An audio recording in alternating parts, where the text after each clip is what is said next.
উদ্ধৱ সংবাদ শ্ৰীকৃষ্ণ বৈকুণ্ঠ প্ৰয়াণ কৃষ্ণ উদ্ধৱ সংবাদ দুলৰি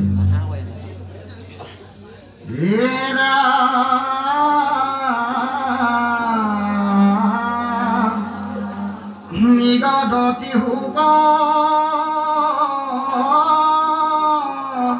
কথা অনন্তৰে শুনা নিপ পৰীক্ষিত পৰম ভকত উদ্ধৱে বুজিলা কৃষ্ণৰ হবে ইংগিত হে ৰাম দেখি বিমংগল আগলীলা মনে মাধৱৰ কাক ভাঞ্জ কাজ উলহন হৰিবা বৈকুণ্ঠে লৰিবা এৰিয়া দ্বাৰকা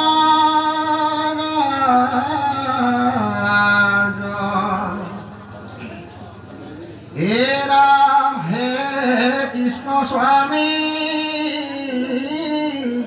বুলন্তে লুটক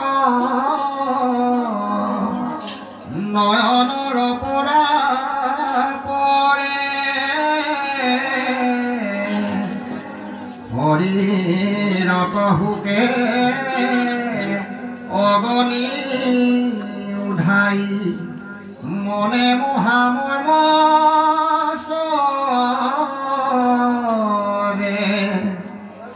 ৰামে তেজিয়া নিশ্বাস চাপি লন্ত পাখ সন্তাপে আকুল ভাৱ বিৰল থানত পৰিপ্ৰণামিলা হিৰে পৰখীয়া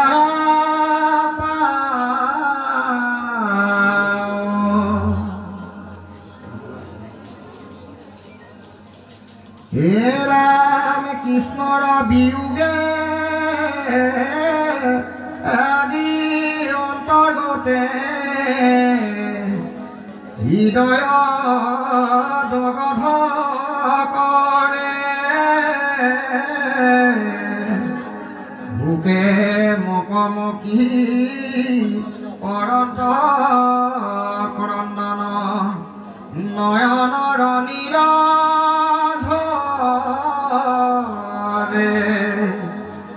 কটু ক্ষণে আখি মুখ মুচি পাছে উঠিয়া নমায়া মাথ কৰি কি প্ৰাঞ্জলি বুলিবে লাগিলা হুকে গদ গদ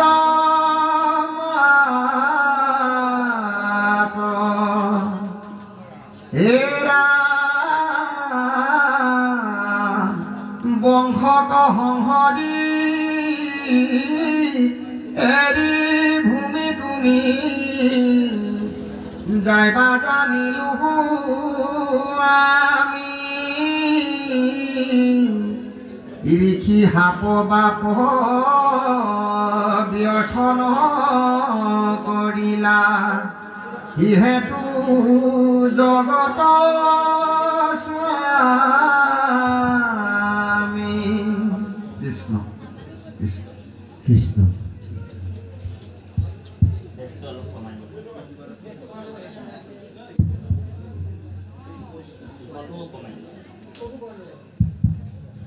কৃষ্ণ শ্ৰীমন্ত শংকৰ হৰি ভকতৰ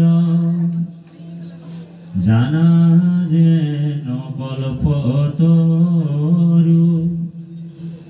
তাহান্ত বিনাই নাই নাই নাই আমার পরম গুরু তাহার তো বিনাই নাই নাই নাই আমার পরম গুরু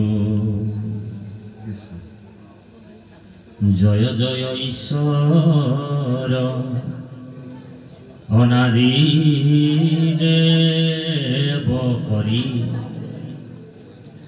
শংকৰ স্বৰূপে পৃথিৱীতয় তৰি কোটি কোটি ব্ৰহ্মাণ্ডৰ দেৱ ভগৱন্ত ব্ৰহ্মা শৰণ পাৱন্ত জাৰয়াদি অন্ত হেনয় শংকৰ তুমি অনাথৰ নাথ প্ৰণামো প্ৰভু শৰণ তথয়া মাথ সদ্মৰূপে আহি তুমি নৰৰূপ ধৰি তাৰিলা সন্তক প্ৰভু পাখণ্ড সংহৰি তাৰিলা সন্তক প্ৰভু পাখণ্ড সংহৰি অনন্ত কোটি ব্ৰহ্মাণ্ডৰ পৰম অধ্যক্ষ অনন্ত কোটি ব্ৰহ্মাণ্ডৰ পৰম নায়ক সৰ্বদ্ৰষ্টা সৰ্বশ্ৰেষ্ঠ যোগেশ্বৰ মহেশ্বৰ অনন্ত কোটি ব্ৰহ্মাণ্ডৰ পৰম নায়ক ভগৱান কৃষ্ণৰ অভয়পদ পংকজ কমলত সৰ্বপ্ৰথমে কোটি কোটিবাৰ ভক্তিপূৰ্ণ সেৱা নিবেদন জনোৱা হৈছে। যিটো মহামতী গুৰুজনা হৰি ভক্তি পন্থ উপদেশ দিয়া দুখময় সংসাৰ পাৰ কৰে তেনেহেন শ্ৰী গুৰুৰ শ্ৰীচৰণ কমলত লক্ষ লক্ষ হাজাৰ হাজাৰ কোটিবাৰ ভক্তিপূৰ্ণ সেৱা নিবেদন জনোৱা হৈছে। শ্ৰীমন্ত শংকৰদেৱ সংঘ শিৱসাগৰ জিলা শাখাৰ আঁচৰা আঞ্চলিক শাখাৰ হলগুৰীয়া প্ৰাথমিক শাখাৰ পৰম শ্ৰদ্ধাৰ পবিত্ৰ আত্মা বৈকুণ্ঠগামী পবিত্ৰ আত্মা দিগন্ত চাংমাই প্ৰভু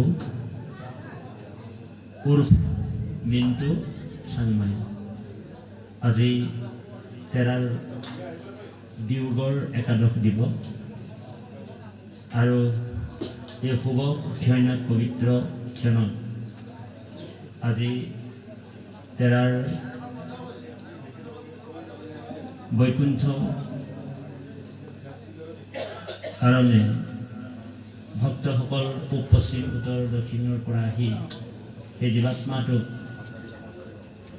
পৰম ধামলৈ গতি কৰাবৰ কাৰণে চাৰিও দিশৰ পৰা বিদুৰ উদ্ধৱ মহন্তসকল আহি পৰম মংগল ঈশ্বৰৰ নাম যি কলিযুগৰ শ্ৰেষ্ঠ ধৰ্ম জ্ঞান যজ্ঞ বৈকুণ্ঠৰ কল্পতৰু শাস্ত্ৰ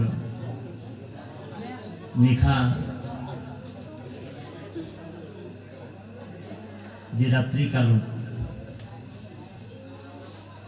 ভগৱত ভক্তিৰ আশ্ৰয় লৈ সেই জীৱাত্মাটোক নিস্তাৰৰ কাৰণে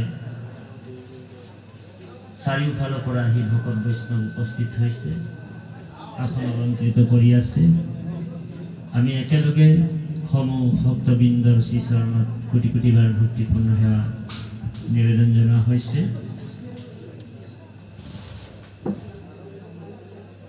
আৰু এই পবিত্ৰ স্থানত জ্ঞান যজ্ঞৰ যি অমৃত গংগা আপোনাসৱক পান কৰাই আছে আমাৰ পৰম শ্ৰদ্ধাৰ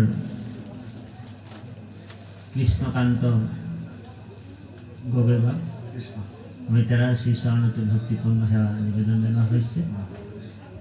শ্ৰীমন্ত শংকৰদেৱ সংঘৰ এজন পৰম সাধু পৰম বৈষ্ণৱ, নাজিৰা জিলাৰ শৰণ সদস্য।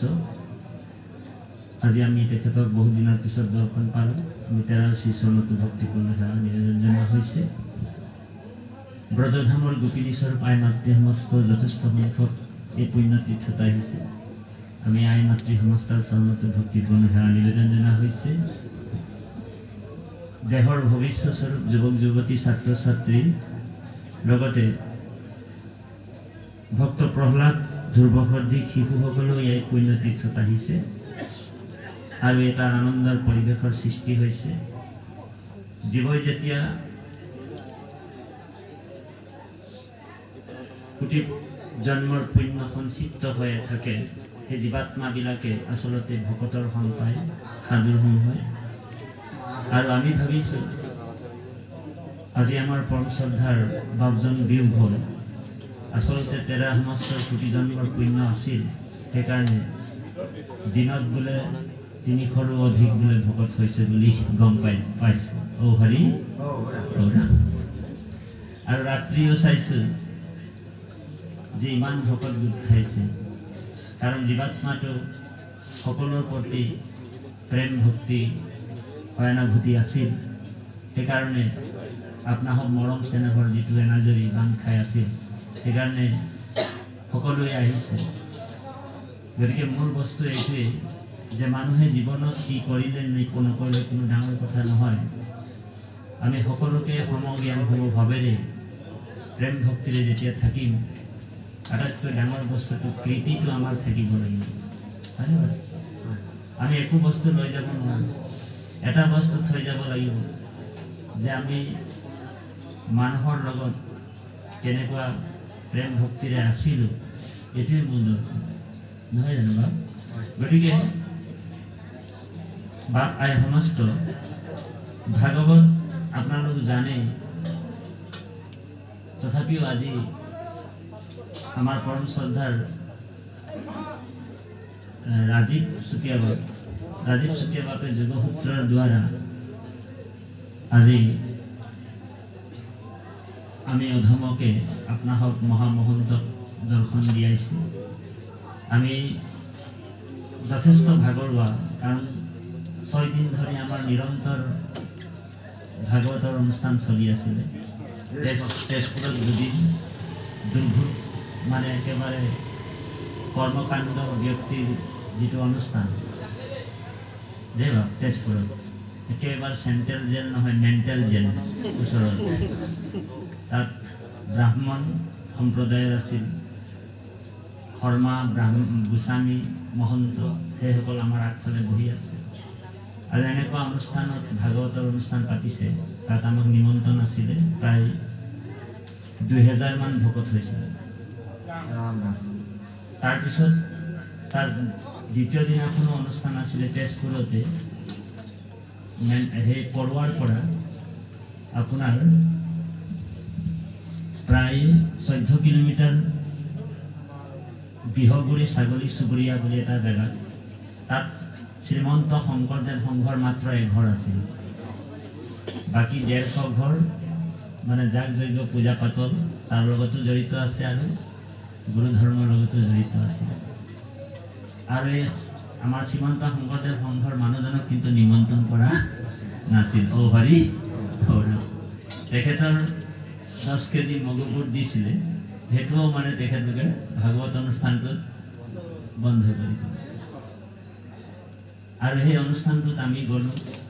অনুষ্ঠানটো শেষ কৰাৰ পিছত মোক খবৰ দিলে এজন বাপে যে এজন শংকৰ সংঘৰ ব্যক্তি আছে, 80 বছৰ বয়স হৈ গ'ল বাপজন, কিন্তু একেবাৰে আনন্দত আছে। তেখেতক আপুনি অকণমান মাত এষাৰ লগাই যাব লাগিব। আমি গ'লোঁ, বাপজনে শুকাই কান্দিছে যে আমাৰ এইটো দুখ বোলে। ঔ হৰি হৈছেনে বাৰু? তা আমি ইয়াৰ পৰা এটা বস্তু ল'ব লাগিব, তত্ত্বটো এইটোৱে ল'ব লাগিব। ভগৱান কৃষ্ণই কৈছে, যি কৰে মোক আশ তাকো কৰোঁ মই সৰ্ব।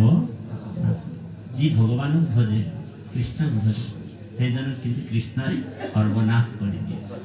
যাৰ উদাহৰণটো আপনাৰ কাৰণ আপনি একমাত্ৰ কৃষ্ণক ভক্তি কৰিছে গতিকে কৃষ্ণক যিজন ভজে যিসকলে ভজে তেওঁৰ জীৱনত দুখৰ ওপৰত দুখ পাৰ হ'ব এটা সাংঘাতিক দৰ্শন এইটো দশম স্কন্ধ ভাগৱতত উল্লেখ আছে ৰাজসূয় যজ্ঞত যুধিষ্ঠিৰ আগত ভগৱান কৃষ্ণ নিজেই কৈছে যে হে যুধিষ্ঠিৰ যিজন নেকি মোক ভক্তি কৰিব কেৱল কৃষ্ণক দে যিজনে মোক ভক্তি কৰিব সেইজনৰ কিন্তু সৰ্বনাশ হোৱাটো খাটাং যি মোক আশা কৰিব সেইজন কিন্তু সৰ্বনাশ হ'ব বুজিছেনে বা তেওঁৰ বহুত পৰীক্ষাও হ'ব আমাৰ বাপজন জানে আমাৰ পৰম শ্ৰদ্ধাৰ শৰণাচাৰ্য বাপৰ কাম কি জানেনে যে সেই জীৱাত্মাবিলাকক যিবিলাক জীৱাত্মা ঈশ্বৰ বিমুখী সেই জীৱাত্মাবিলাকক ধৰা বান্ধা কৰি লৈ আনি পৰমাত্মা কৃষ্ণৰ ওচৰত ঢুকুচাই দিয়ে বুজিছেনে এইটোৱেই তেখেতৰ কাম বেলেগ কাম আৰু নাই দায়িত্বই দিছে বোলে জীৱাত্মাবিলাক বোলে পৰমাত্মাক পাহৰি যেতিয়া ৰাস্তাবিলাক বেলেগ বেলেগ লৈ তেতিয়া আমাৰ বাপজনে কি কৰে সেই জীৱাত্মাবিলাকক টানি আনি আজৰি আনি পৰমাত্মাৰ চৰণত ঢুকুচাই দিয়ে যে পৰমাত্মাৰ বাহিৰে আৰু জগতত সকলো মিছা তুমিহে কেৱল সত্য মিছা হবে আন জানি জ্ঞানী মনে কৰে হৃদয়ত ধ্যান গতিকে কৃপালু বাপাই সমস্ত ভগৱান কৃষ্ণই কৈছে যুধিষ্ঠিৰ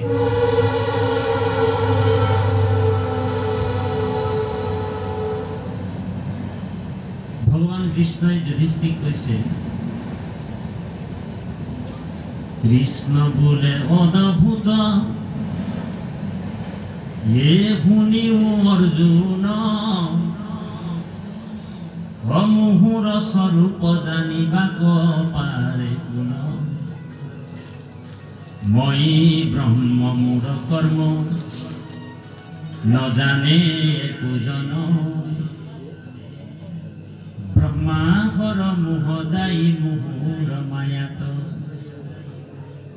ৰাজসূয় যজ্ঞত ভগৱানে কৈছিল আৰু গীতাটো এইটো কৃষ্ণই অৰ্জুনক কৈছে যে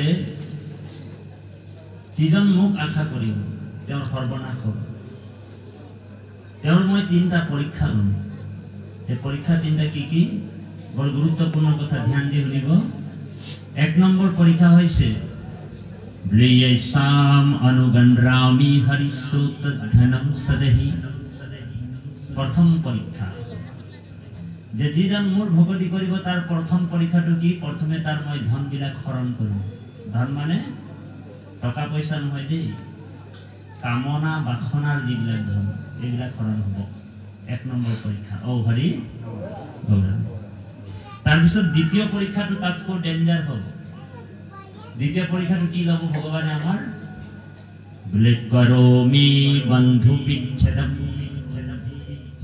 2 নম্বৰ পৰীক্ষাটো হৈছে বোলে তাৰ মই মিত্ৰ কুটুম পৰিয়ালৰ পৰা মই তাক অকলশৰীয়া কৰি দিম বুজি পাইছেনে যিসকল মোক কৃষ্ণক ভক্তি কৰিব কেৱল কৃষ্ণক দেই এইসকলৰ পৰিয়ালবিলাক তেওঁক এৰি দিব ও হৰি ও ৰাম আৰু আপোনালোককো চাগে এৰিছে লাহে লাহে শ্ৰীমন্ত শংকৰদেৱ সোমোৱাৰ পিছত কিছুমান মানুহে আপোনালোকক এৰিলে নে পৰিয়ালবিলাক এৰিছে নে হয়নে তাৰপিছত 3 নম্বৰ পৰীক্ষাটো তাতকৈ ডেঞ্জাৰ হ'ব বুলি কৈছে বোলে কি পৰীক্ষা ল'ব ভগৱান তো ভগৱান কৈছে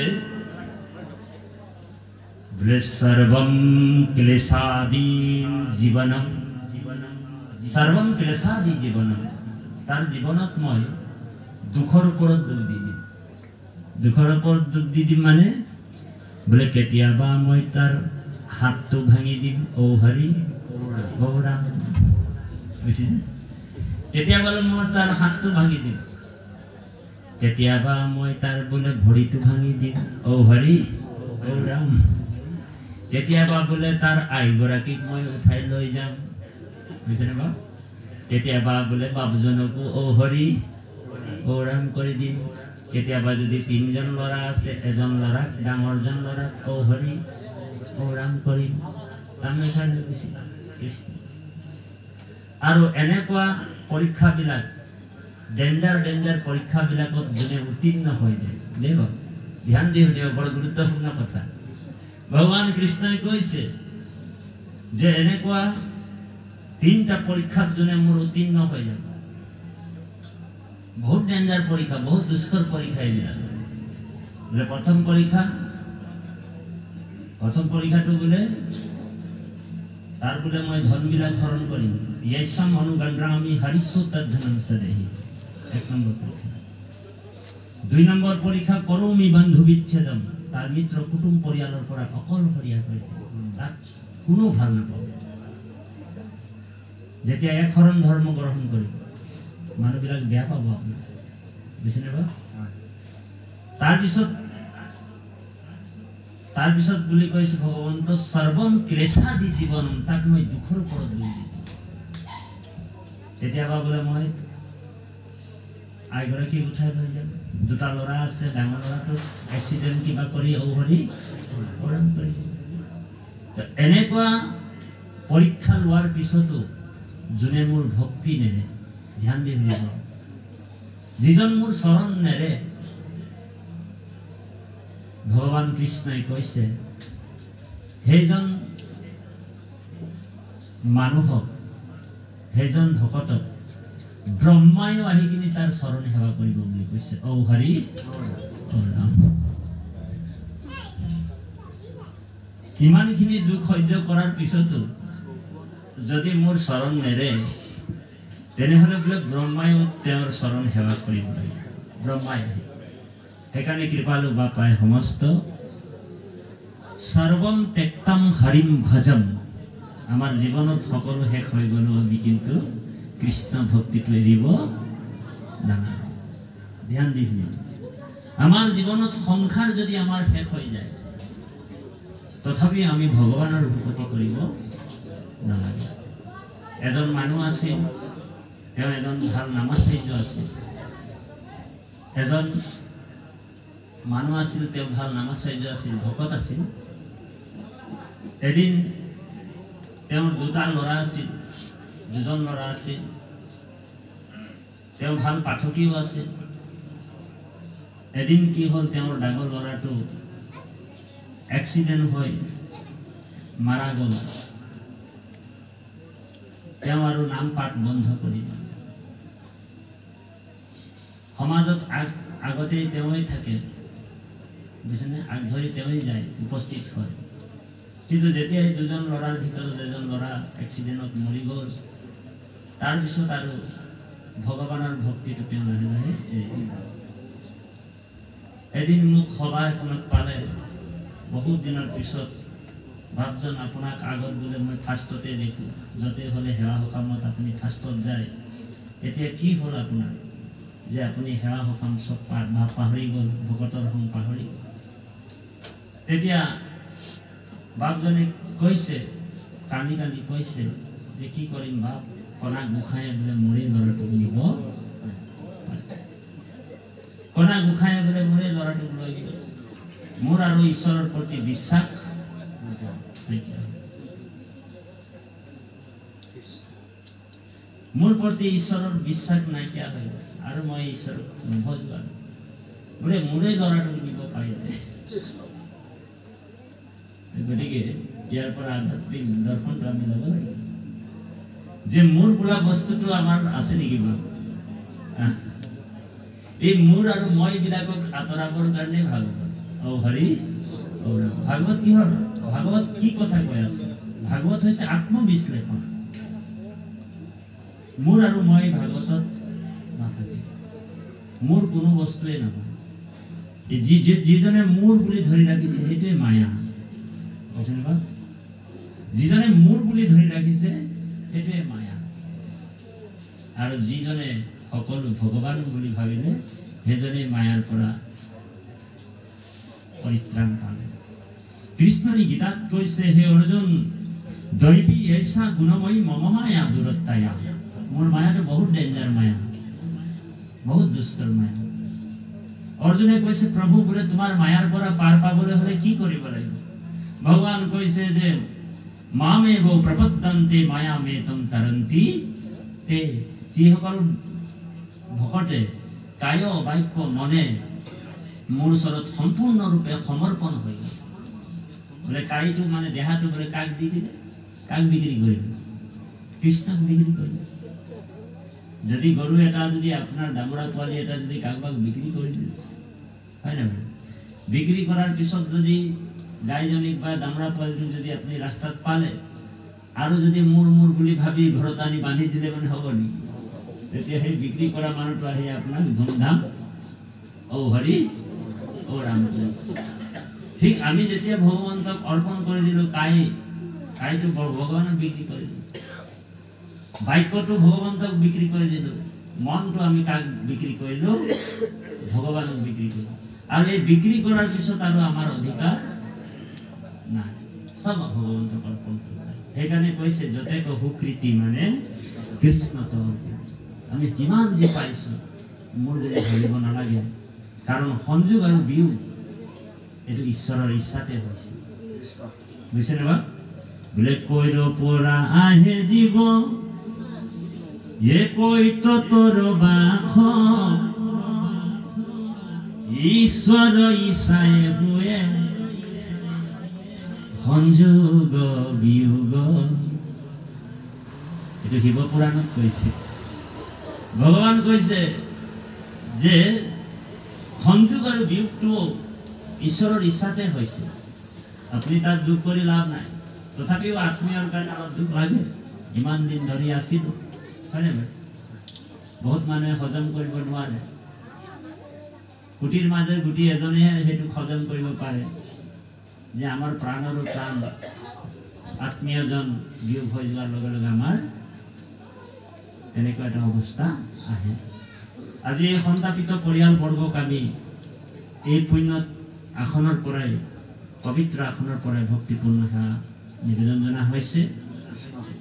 যিমান আপোনালোক দুখ কৰিব, যিমান আপোনালোক দুখ কৰিব, কান্দিব সেই পুণ্য আত্মাটোৰ কাৰণে, সেই পুণ্য আত্মাটোৱে সিমানেই কষ্ট পাব। ঔ হৰি ঔ ৰাম। সেইটো গৰুড় পুৰাণত কৈছে। যিমান আপোনালোক কান্দিব, আপোনালোকৰ এই চকুৰ পানী যদি হেঙুন ওলায়, কেনেবাকৈ হেঙুনো ওলাই যায়, কফ ওলাই যায়, সেই জীৱাত্মাটোৱে সেইবিলাক খাই পেলি যাব লাগিব। আৰু যিমানে আপুনি আনন্দ মনে থাকিব, ধৈৰ্য ধৰি দেই বাবু। ধৰ্মৰ 10টা লক্ষণ আছে। ধৃতি, ক্ষমা, দমস্তয়ম, শৌচামি, ইন্দ্ৰিয় নিগ্ৰহ, ধী, বিদ্যা, সত্যম, অক্ৰোধ, ধৰ্ম 10তম লক্ষণ। দ্ৰৌপদীৰ 5টা ল'ৰাক অশ্বত্থামাই কাটি দিলে, তথাপিও ধৰ্মই তাক দ্ৰৌপদীক খিলাব, ধৰ্মৰ কাৰণে তেওঁক খিলাব নোৱাৰে। 5টা ল'ৰা, এজন দুজন ল'ৰা নহয় দেই, 5টা সন্তানক কাটি পেলালে অশ্বত্থামাই। তথাপিও ধৰ্মত থকাৰ কাৰণে দ্ৰৌপদীয়ে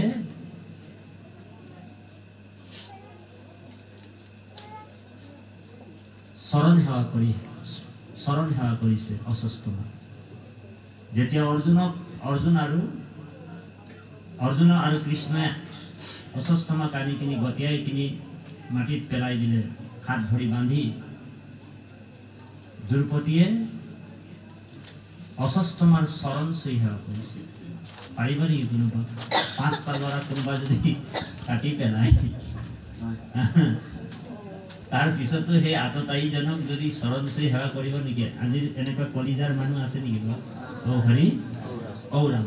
সেইকাৰণে ধৰ্ম যোনে ধৰিছে, ধাৰণ কৰিছে, সেইজন অনুকূল আৰু প্ৰতিকূল অৱস্থাতো তেওঁৰ স্থিতিটো একেই থাকে। ঔ হৰি ঔ ৰাম। এতিয়া আমি পাঠৰ মাজত সোমাই যাম। ভগৱানে কৈছে যে ধন থাকে মানে তাৰ সৰ্বক্ষণ, নিৰ্ধন দেখিলে তাক তজৈ বন্ধু জন, ধন ৰাখে একতাৰ ভৈলা মহা দুখ, বান্ধৱে তেজিলে আৰু ভৈলা মহা অসুখ। বন্ধু স্নেহে ধন পুন আৰ্জিবাক যায়, তাক মই নাশ কৰো পৰম কৃপাৰে। এইটো কৃষ্ণই কৈছে 10ম স্কন্ধ। এইটোৱে আমি সংস্কৃত স্বৰূপটোত ধাৰণি কৰিছিলোঁ। বুজিছেনে বা? ভগৱানে কৈছে যি কৰে মুখ আখ তাক কৰোঁ মই সৰ্ব মই যোনে মোক আশা কৰিছে তেওঁৰ সৰ্বনাশটো খাটাব গতিকে ভগৱন্তৰ ভকত কেতিয়াও ইন্দ্ৰপদো বাঞ্ছা নকৰে ব্ৰহ্মপদো বাঞ্ছা নকৰে হে প্ৰভু হে নাৰায়ণ জৈতে তৈতে গয়া জন্ম লঘু আপোন কৰ্মৰ গতি তৈতে তৈতে তোমাৰ চৰণে থাকুক দৃঢ় ভগতি এতিয়া আমি পাঠৰ মাজত সোমাই যাম কোটি কোটি জন্মৰ পুণ্যৰ সঞ্চিতৰ ফলত আমি আজি কৃষ্ণ কথা শুনিবলৈ সুবিধা পাইছোঁ জন্মান্তৰে ভৱেত পুণ্যম তদা ভাগৱত লভে জন্মে জন্মান্তৰ যাৰ পূৰ্বতে পুণ্য সঞ্চিত আছে সেইসকল ব্যক্তিহে কৃষ্ণ কথা শুনিবলৈ সুবিধা পায় বুলি কৈছে আৰু আমাৰ পূৰ্বতে সকলোৰে দেই এজন দুজন নহয় সকলোৱে আমি ইয়াত যিমানজন বহি আছোঁ সকলোৱে আমি ভগৱন্তৰ লগত কানেক্টেড আছিল আমাৰ পূৰ্বজন্মত আমাৰ পুণ্য সঞ্চিত হৈ আছে সেইকাৰণে আজি আপুনি মই আহি আজি আমাৰ পৰম বাপজনৰ গৃহতে একত্ৰিত হৈ আমি কৃষ্ণ কথা শুনিছোঁ কৃষ্ণ কথাত আমাৰ মহালাভ আছে কৃষ্ণ কথাই বোলে জাতি অজাতি নবাছে